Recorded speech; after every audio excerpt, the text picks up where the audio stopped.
So it's no secret that I'm quite a big Borderlands fan, and we're just 35 days away from the release of Borderlands 4. And so I thought, to commemorate this exciting time while waiting for Borderlands 4 to come out, I'm gonna try and kill a raid boss every single day until Borderlands 4 comes out. So this is another day of killing one raid boss a day until Borderlands 4 releases.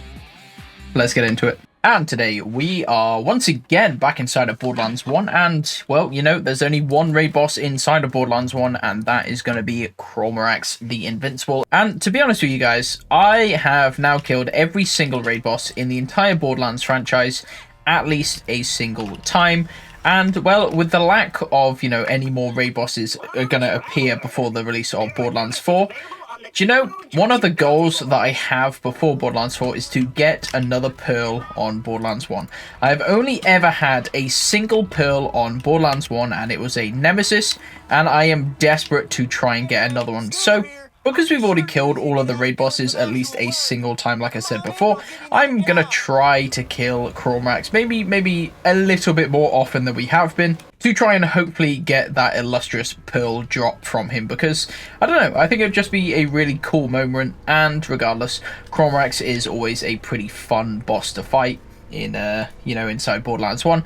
Don't get me wrong, I don't mind the son of CRAWMERAX inside of Borderlands 2, but I don't know, something about the very first CRAWMERAX just hits a bit different, you know. It's such a cool, iconic boss in the Borderlands franchise. I actually kind of low-key hope it returns for Borderlands 4. I think it'd be really cool to see, like, another iteration of CRAWMERAX, and I hope they maybe lean into the Borderlands 1 style of things again, where having those crit spots, splat, god, I love running that guy over. Pretty much every time I come down this road, I run that guy over.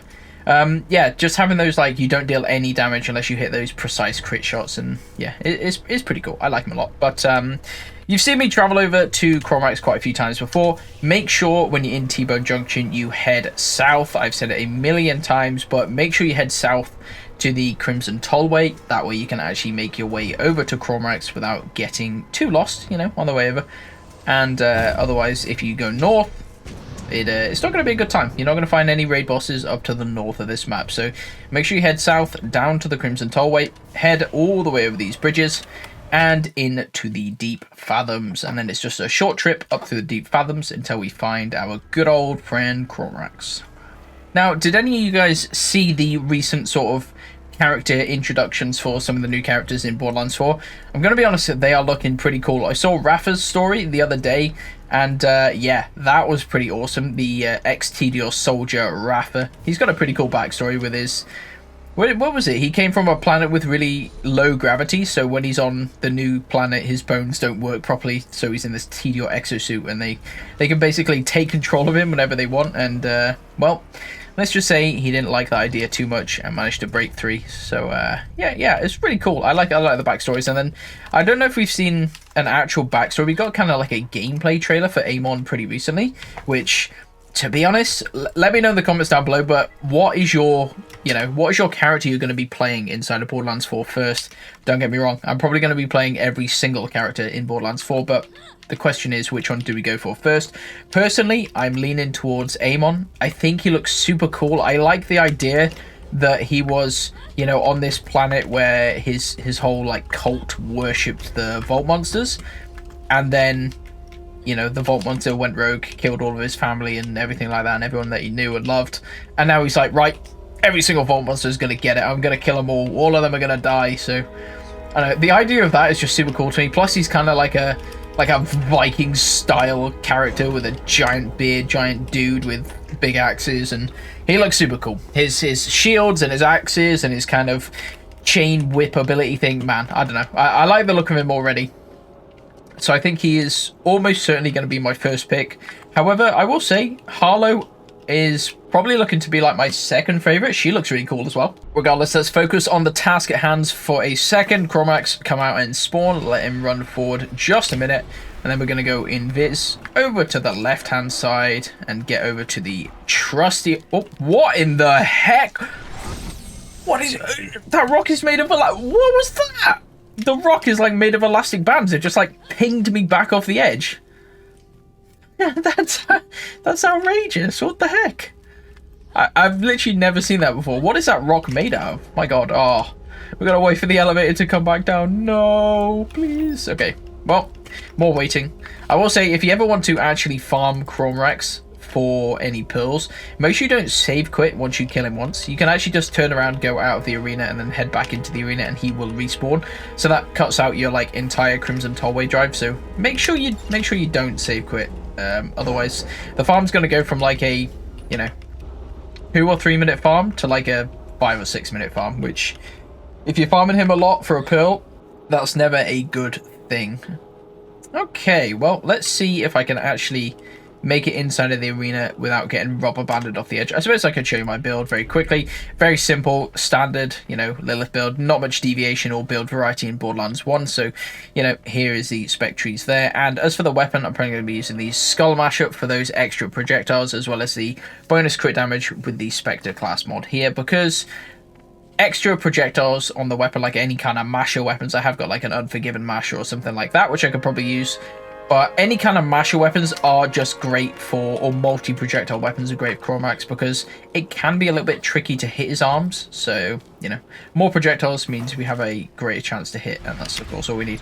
Right, let's try and run across here again, and actually make it this time around. Okay, down into the corner, we're going to crouch, and hopefully we're going to get him to start dancing. And then because we are in remastered, we need to back up just a little bit. There we go, he's dancing now. And hopefully manage to get those crits. Bang. There's 2. See if I can get his eye when he pops down. There we go.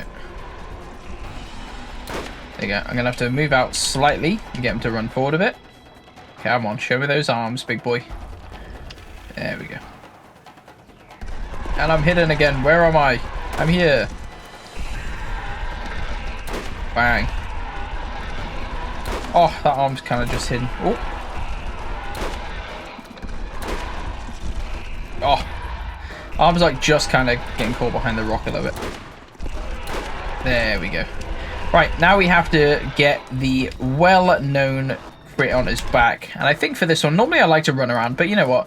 We'll do something a bit different. We'll stick on the Undertaker and we'll try and hit that large spike. You want to aim for like the biggest spike on his back, and if you get that well timed, I'm just going to spam rockets towards it, and we'll hope that one of them kind of hits, and we get the splash damage hit is basically what we're looking for. I suppose I actually could use the hive mind that we actually got off him in the other kill. Maybe fire is a bit quicker. Can we get the hits? Did I see a hit there? Maybe not. Maybe Undertaker's better. Maybe the single shot's actually more worthwhile. I think I'm probably going to run out of ammo before I get it here. Sort of wants to be like there. No, there. I don't know. I can never hit the spike, man. That's why I always try and do the run around one. Because trying to hit that big spike in the back is not easy.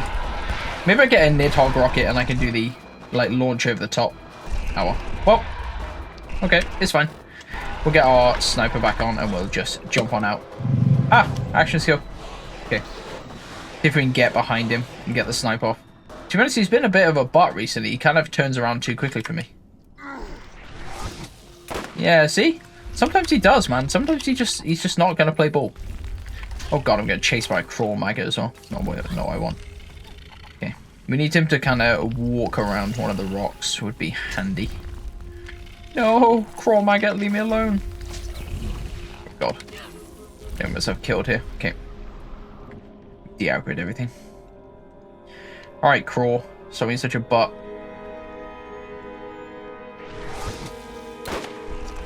Oh, you little...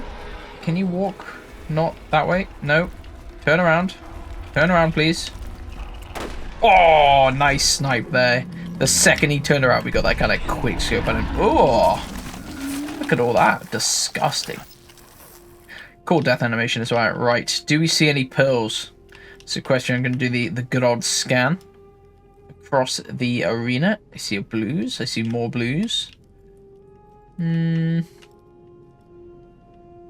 couple legendaries. Not many. Do we really only get one legendary? No, we did get a couple. Did get a couple. Sniper. We got one there. Oh. Oh, we got another Iridium gun. No. No, no, no, no, no. Did we get another Iridium gun? Well, we did. Awful. Nope, doesn't look like we got any pearls. That's a really, really bad run. Oh, look, we actually did get the Tormenticom there. That's a dedicated drop. Yeah, normally you get a bunch of legendaries, but no legendaries for us today, and also no pearls. I would have forgiven him if he dropped me a pearl. What do we get? A Savage Equalizer. Wow, that's terrible damage. Don't like that one bit. What do we get over here? Got a bigger blaster. That's a dedicated drop as well. One of the new weapons. Volcano, but a very low damage roll. Got an Invader, which, you know, would have been nice if that was a Nemesis Invader. Can you imagine? That would have gone kind of crazy. But, nope, nope. And although that Crimson Sniper does look very cool, that is not something I am interested in. Well, unfortunately, we didn't really get an awful lot from him today. What was our Iridium gun? Wow, look at that. Lightning never strikes in the same place twice, but it can strike freaking everywhere. Whoa, this must be such an amazing gun. Okay, now I can't use it for the next 10 minutes. Cool. Anyway, let me drop that on the floor. Can I have my sniper back, please? Thank you very much. Okay, a pretty uneventful CRAWMERAX kill, but regardless, that is another day, another raid boss defeated. Thank you all very much for watching, and I will catch you in tomorrow's video for another raid boss kill. Thanks for watching, guys. Take care, and I will see you next time. Bye-bye. Schmack.